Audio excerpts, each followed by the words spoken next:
देखो CuH2O6+2 में आपको माइक्रोस्टेट एंड टर्म सिंबल कैसे निकालना है, तो आपको पहले क्या करना है, उसका ऑक्सीडेशन स्टेट निकालना है। तो मेटल का ऑक्सीडेशन स्टेट निकालने के लिए देखो Cu+6 क्यों लिखा है, नंबर ऑफ लिगेंड हो 6 है। H2O के लिए मैंने उसका चार्ज न्यूट्रल लिगेंड है तो 0 लिख दिए, इक्वल टू जो ब्रैकेट के ऊपर का जो भी चार्ज है वो मैंने यहाँ लिख लिया +2। ठीक है, तो Cu+2 ऑक्सीडेशन स्टेट आपको मिल गया।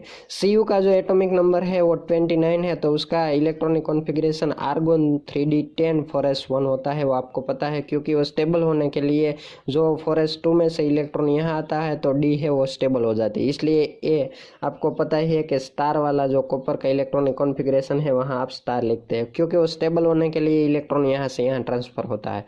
कॉपर +2 के लिए आपको इलेक्ट्रॉनिक कॉन्फ़िगरेशन निकालना है तो क्या करना है, यहाँ से वैलेंस शेल में से 2 इलेक्ट्रॉन आपको रिमूव करना है। तो 1 इलेक्ट्रॉन यहाँ से किया, 1 यहाँ से, तो D9 है वो आपका आंसर मिल गया।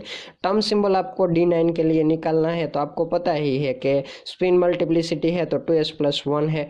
तो देखो यहाँ आपको क्या करना है, ऑपोजिट डायरेक्शन वाला है वो तो कैंसिल हो जाएगा एस निकालने के लिए, ये भी कैंसिल, ये भी कैंसिल, ये भी कैंसिल। यहाँ ओनली 1 इलेक्ट्रॉन है वो आपके पास बचा है, तो आपको क्या करना है, उसकी वैल्यू 1/2 यहाँ आपको ऐड कर देनी है। एस इक्वल टू 1/2, 2 कैंसिल हो गया तो 1+1, तो 2 आंसर आपको मिल गया। एल टर्म निकालने के लिए आपको क्या करना है, L1 से लेकर आपको L5 तक, तो क्योंकि उसकी जो वैल्यू है वो वैल्यू कितनी है 5 तक, सब ऑर्बिटल है 5 है, तो आपको क्या है L1 × M1, ऐसे ही आपको 5 तक उसका इक्वेशन है वो अप्लाई करना है।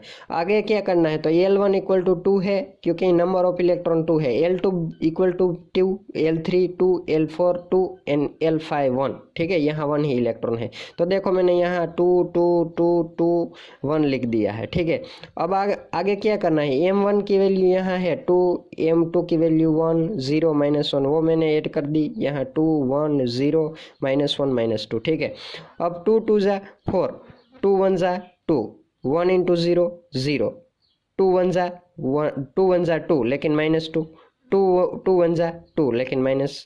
ठीक है, देखो यहाँ +2 एंड -2 कैंसिल हो गया, तो उसका आंसर 4 - 2 2, तो उसका टर्म क्या होगा, डी टर्म होगा। ठीक है, जे की वैल्यू आपको L+S, क्योंकि D9 है तो मैक्सिमम वैल्यू अप्लाई करनी है। L के लिए 2 मिला है, S के लिए 1/2, तो यहाँ आपको उसका डिवाइड 2 सेम दोनों में सेम करना है, इसलिए आज आपको ये 2 मल्टीप्लाई कर दो, तो 2 × 2 यानी 4 + 1/2, तो 4 + 1 5/2। ठीक है, तो उसका टर्म आपको मिल गया 2D 5/2। ठीक है, आगे क्या करना है, आपको माइक्रोस्टेट निकालना है। तो माइक्रोस्टेट का इक्वेशन आपको पता है, माइक्रोस्टेट का equation n factorial divided r factorial n - r factorial. यहाँ मैक्सिमम डी में 10 इलेक्ट्रॉन है, इसलिए यहाँ 10 फैक्टोरियल मैंने लिख दिया। जो r है, r प्रेजेंट इलेक्ट्रॉन है वो यहाँ 9 है, तो 9 फैक्टोरियल लिख दिया। 10 - 9 फैक्टोरियल, 10 - 9 तो क्या होता है 1 फैक्टोरियल।